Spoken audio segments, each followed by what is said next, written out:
तो दुनिया क्या थर्ड वर्ल्ड वॉर की तरफ बढ़ रही है? बड़ा सवाल आज का यही, और इस पर एक बड़ी खबर भी आ रही है। आपको बता दें, यूक्रेन के समर्थन में ब्रिटेन और पोलैंड ने साझा बयान जारी किया है। ये इस वक्त की बड़ी खबर आपको बता रहे हैं। यूक्रेन के समर्थन में ब्रिटेन पोलैंड ने एक साझा बयान जारी किया है। मैं सीधा रुक करती हूं, संजीव त्रिवेदी हमारे साथ जुड़ गए इस पर अपडेट देने के लिए।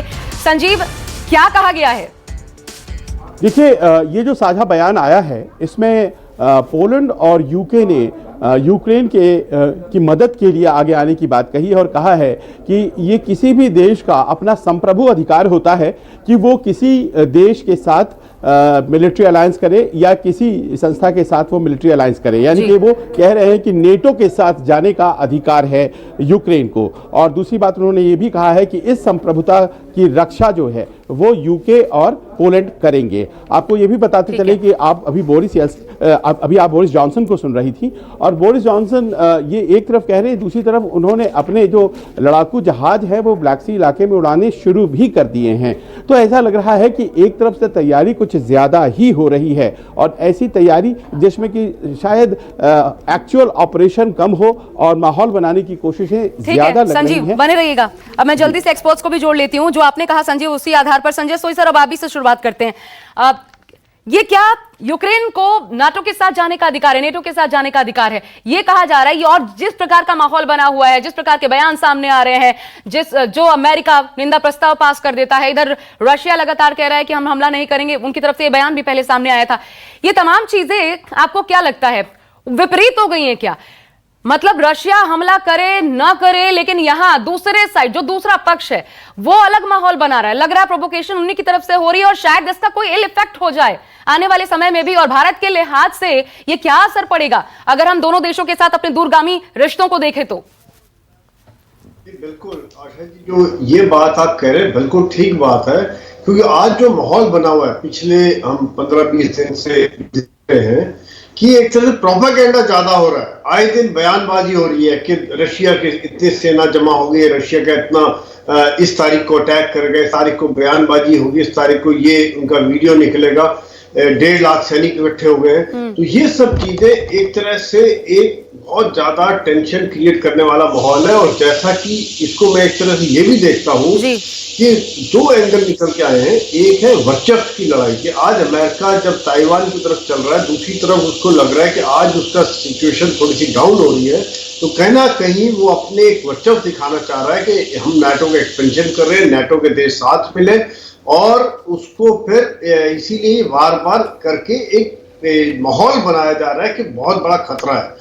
दूसरी बात, जब हम देखते हैं कि यूरोप के सभी देश क्या पूरी तरह से अमेरिका के साथ है, यहां पर भी मुझे कई बार शक होता है कि जिस प्रकार से बयान आ रहे हैं इंग्लैंड के, जो कि अमेरिका के साथ हमेशा से रहा, आज की बात नहीं, जब भी कुछ बात होती है तो जो अमेरिका के बयान होते हैं उसी को कॉपी करके वो पेस्ट कर देते हैं। और बाकी अगर हम देखें तो जर्मनी और बाकी यूरोप के देश हैं, उनका इंटरेस्ट कहीं अलग भी आ रहा है। वो इकोनॉमिक इंटरेस्ट भी देख रहे हैं अपना, कि नॉर्थ टू स्ट्रीम जो है, जो ऑयल डिप्लोमेसी है, उसमें वो देख रहे हैं कि किस प्रकार से अगर ये लड़ाई होती है तो क्या वो उनको कितना इफेक्ट होगा। इसलिए अगर हम कई बार देख रहे हैं तो बहुत खुल के सामने नहीं आ रहे। और यहां पर भी अगर हम देखें तो अमेरिका और बाकी देश भी यूक्रेन को, लड़ाई तो आपने लड़नी, हम आपको सपोर्ट देंगे, आपको हथियार देंगे, आपको इंफॉर्मेशन देंगे, आपको इकोनॉमिक सैंक्शन अमेरिका के ऊपर लगा देंगे, लेकिन इससे ज्यादा कहीं कोई बात नहीं हो रही कि एक्सेप्ट अमेरिका ने एक बार कहा था कि अगर उनके नागरिकों पर हमला किया गया तब वो उसका बदला लेंगे। ठीक है, अपने अपने हित है सर, ये साफ समझ आता है। लेकिन रविंदर सर, अब सवाल ये कि अगर अपने अपने हित हैं अमेरिका, क्या वाकई ये युद्ध हो जाएगा? बड़ा सवाल तो यही है कि आगे होगा क्या, जो कुछ हो रहा है उस लिहाज से। अभी नहीं, पर कभी ना कभी कोई ना कोई टकराव जरूर होगा, छोटा या बड़ा। और छोटा भी हुआ तो छोटा बड़े होते देर नहीं लगेगी, पता नहीं, पर कभी ना कभी आने वाले वक्त में आप देखिए, क्योंकि रशिया ने रेड लाइन ड्रॉ की है कि यूक्रेन मेरे बॉर्डर पर अमेरिकी मिसाइल, टैंक्स, नेटो की फोर्सेस, भाई ये तो मेरा सुप्रीम नेशनल इंटरेस्ट है। आप मुझे हर्ट करेंगे तो इसकी लाठी ये थोड़ी है कि दो भगवान बैठे हैं जस्टिस दे रहे हैं, नहीं। रशिया को अपना सेल्फ इंटरेस्ट है, 1। सेकंड, जहां तक हम बात कर रहे हैं इंडिया के इंटरेस्ट की, इंडिया को इसमें प्रॉब्लम्स होने वाली हैं आगे जाके। 2 वेरी क्लियर। पहली बात, जो हम S-400 ले रहे हैं रशिया से अभी, ये सैंक्शंस में है टेक्निकली अमेरिकन कांग्रेस की, पर अमेरिकन एडमिनिस्ट्रेशन इसको इग्नोर कर रही है। ये टेंशंस बढ़ी तो अमेरिका हिंदुस्तान से कहेगा भैया तुम मेरे दुश्मन से क्यों खरीद रहे हो, तुम उसे पैसे क्यों दे रहे हो, वो तो सैंक्शंस में, तुम मेरे एनिमी को हेल्प कर रहे हो। वन, तो इंडिया आगे जाकर के रूस के साथ S-400 तो छोड़िए, S-500 जो हम बड़े सोचते हैं कुछ वेपन्स या आर्मामेंट्स लेने हैं, वो हम नहीं ले पाएंगे अमेरिकन सैंक्शंस के खतरे में। सेकंड, इस सारे प्रोसेस में रूस चीन के खेमे में ज्यादा जाता जाएगा, चाइना के साथ ज्यादा रशिया का रिलेशंस बढ़ेंगे, लिंकेजेस बढ़ेंगे। तो ये दोनों पॉइंट्स तो हम भारत, हमारी ऑफिशियल मिनिस्ट्री तो यही कहेगी, हम कहते हैं डिप्लोमेसी से चलो, डिप्लोमेसी से चलो, पर इसमें हम ऑनेस्टली कर कुछ नहीं सकते, और हम ये चाहते हैं कि हम चुपचाप साइड में बैठे रहे। लेकिन सर जो आप बता रहे हैं बहुत व्यापक असर भारत के हितों को होना है अगर इस तरीके से ये हालात आगे एस्केलेट होते हैं तो। सिन्हा सर, लेकिन अब सवाल ये, अभी तो हमारे सामने एग्जाम्पल है अफगानिस्तान का, आखिर ये देश भरोसा कैसे कर लेते हैं? अभी यूक्रेन पर जैसे ही अस्थिरता का माहौल नजर आया, अमेरिका ने तुरंत अपने नागरिकों को कहा देश छोड़ो।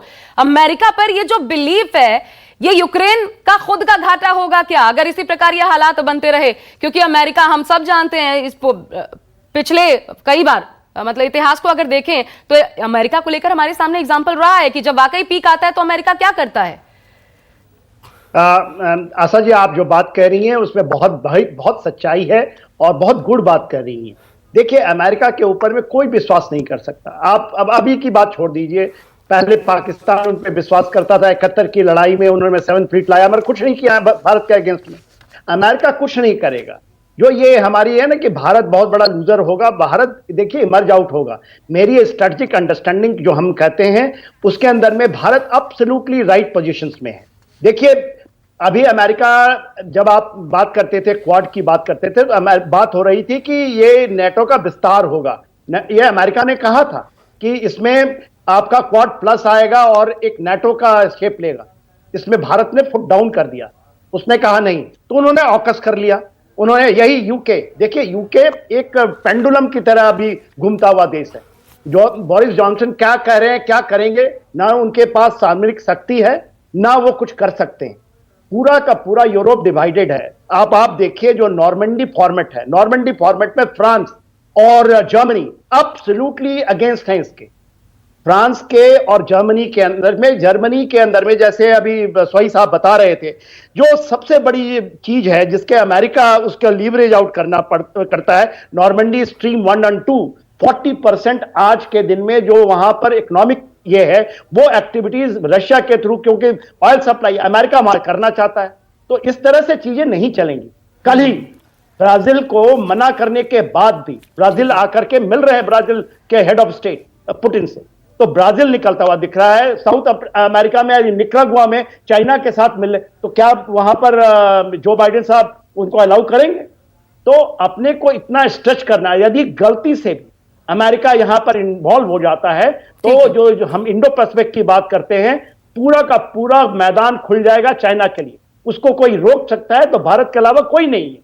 तो इंडो पैसिफिक में जो एक कह देंगे ऑकस बना दिया, ऑकस कुछ नहीं बना है अभी। यदि इंडो पैसिफिक में कोई देखता है, इसलिए देखिए ये कुछ नहीं होने वाला है।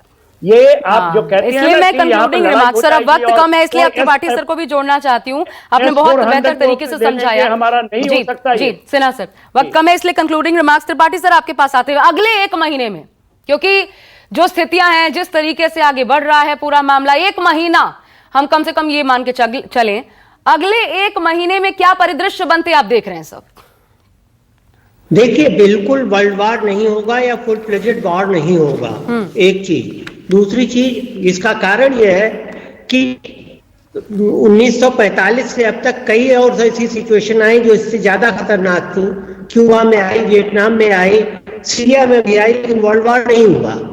तीसरी चीज है, इसके साथ देखिए कि इंडिया को कि इस ये वर्ल्ड वॉर इसलिए भी नहीं होगा कि अमेरिका पिछले 20 सालों से ये क्रिटिसिज्म झेलता रहा है कि अमेरिकी सैनिक बाहर विदेशों में जान देने के लिए नहीं है, इसीलिए अफगानिस्तान से हटा। और अगर अब फिर अमेरिका इन्वॉल्व होता है तो अमेरिका की ये प्रॉब्लम हो जाएगी।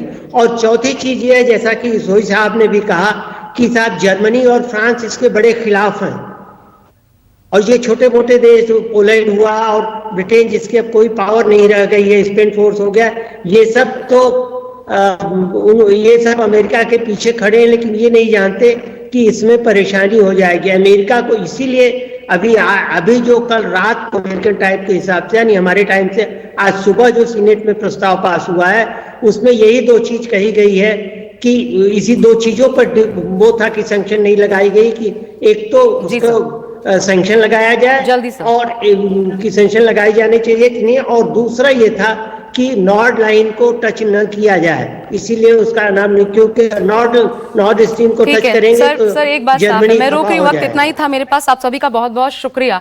कि दुनिया क्या कर रही है अलग बात, रशिया क्या कदम उठाता है ये अलग बात है, और उसके कदम का इंतजार करना होगा।